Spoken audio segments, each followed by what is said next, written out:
Welcome back to Outside Views, and today we're diving into a story that is not just about migration. It's a living, breathing commentary on the failure of Brexit, written by the feet of thousands of professional people. And the question is simple. Why did 48,000 British workers choose Portugal in 2025? And my strong personal view is that this massive fourfold surge of Brits moving to Portugal is not an anecdote. It's a damning indictment of the UK's post-Brexit economic and political climate, and a clear signal that ambitious working-age people are actively seeking to restore the European rights that were so foolishly thrown away. This is the exodus of the working professional trading the UK's high-cost, low-growth economy for the stability and mobility of the Schengen area. And let's look at the sheer scale of this movement. Just since 2019, the number of British nationals legally residing in Portugal has exploded by 400%, now totaling over 48,217 people. And crucially, the average age of these people and these newcomers is 38.4 years. So this is not primarily a wave of retirees seeking sunshine. This is a massive movement of working-age professionals, people in their prime earning and productive years, choosing to anchor their careers and families firmly back inside the European Union. And they are concentrating in the economic hubs. 78% are settling in Lisbon, Porto, or the Algarve, areas known for their excellent job prospects, for their international schools and welcoming infrastructure. And the number one reason for this massive shift is deeply ironic: the desire to restore Schengen mobility. This is cited as the most important single factor, closely followed by the lower cost of living. For 4 decades, British professionals took for granted the ability to live, work, and travel freely across 27 other countries. Brexit ripped that away, replacing it with a 90-day limit, complex work visas, and massive friction. Portugal, with its suite of flexible and accessible visa options, has offered a direct, immediate pathway to restoring that freedom. The moment a British worker obtains a D7, D8 or Golden Visa residency permit, they regain full EU Schengen travel and work rights. They can now base themselves in a high-quality, low-cost country and still travel effortlessly for business across the continent, a crucial necessity for modern, globalized professionals. And this is the ultimate slap in the face to the promise of taking back control. British workers are actively seeking to put their personal control back into the hands of an EU country's residency system because the UK system failed them. The economics are equally compelling, and they paint a grim picture of the UK's cost of living crisis. The cost of living in Portugal is estimated to be 40 to 60% lower than in the UK. For a professional moving from London, the average savings on living costs range from 2,100 to 3,800 euros per month. But here's the killer fact.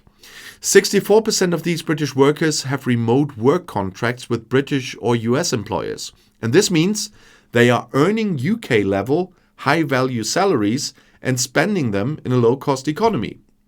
They are maximizing their disposable income, enjoying world-class safety and a better quality of life, all thanks to the arbitrage created by the post-Brexit economic reality.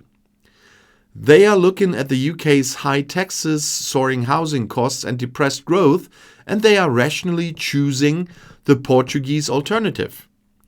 Portugal's combination of affordability and high quality of life is simply unbeatable in Western Europe for this professional demographic. Portugal has been uniquely strategic in capturing this wave of post-Brexit talent, outmaneuvering traditional migrant destinations like Spain and France. I accidentally almost used the E word. Sorry for that one.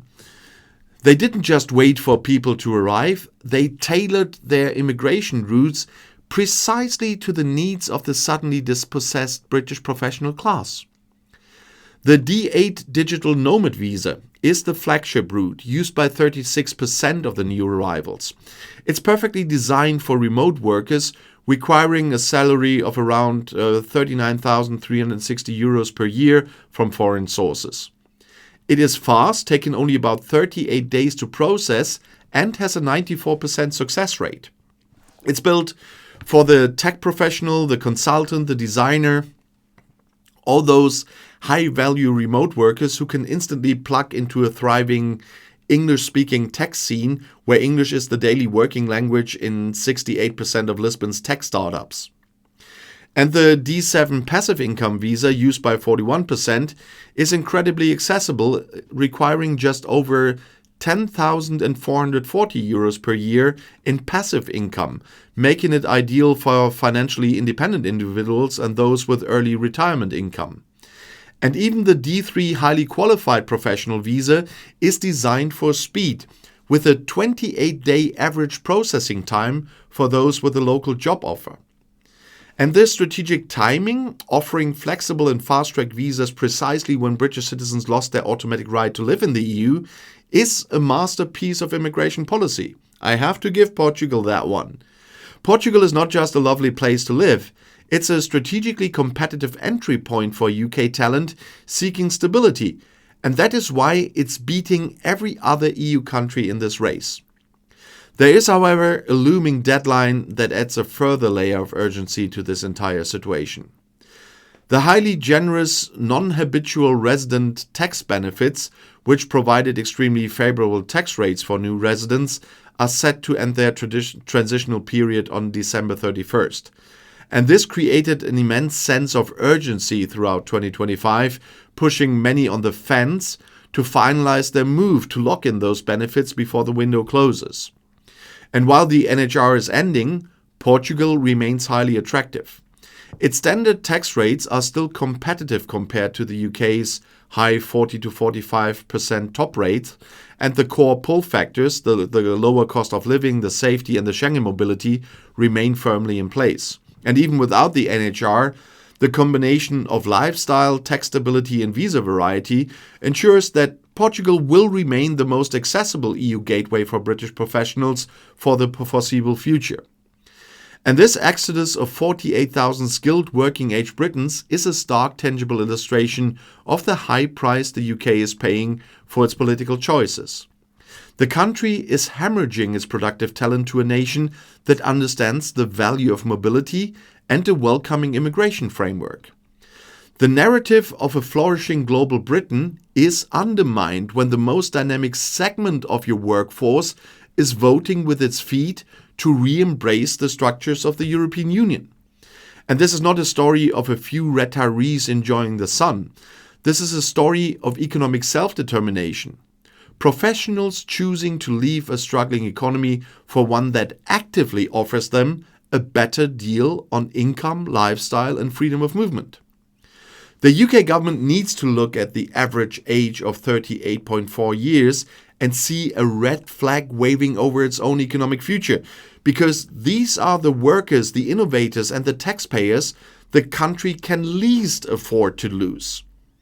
Portugal has played its hand perfectly, and the UK is left to count the cost of its political pride in lost talent.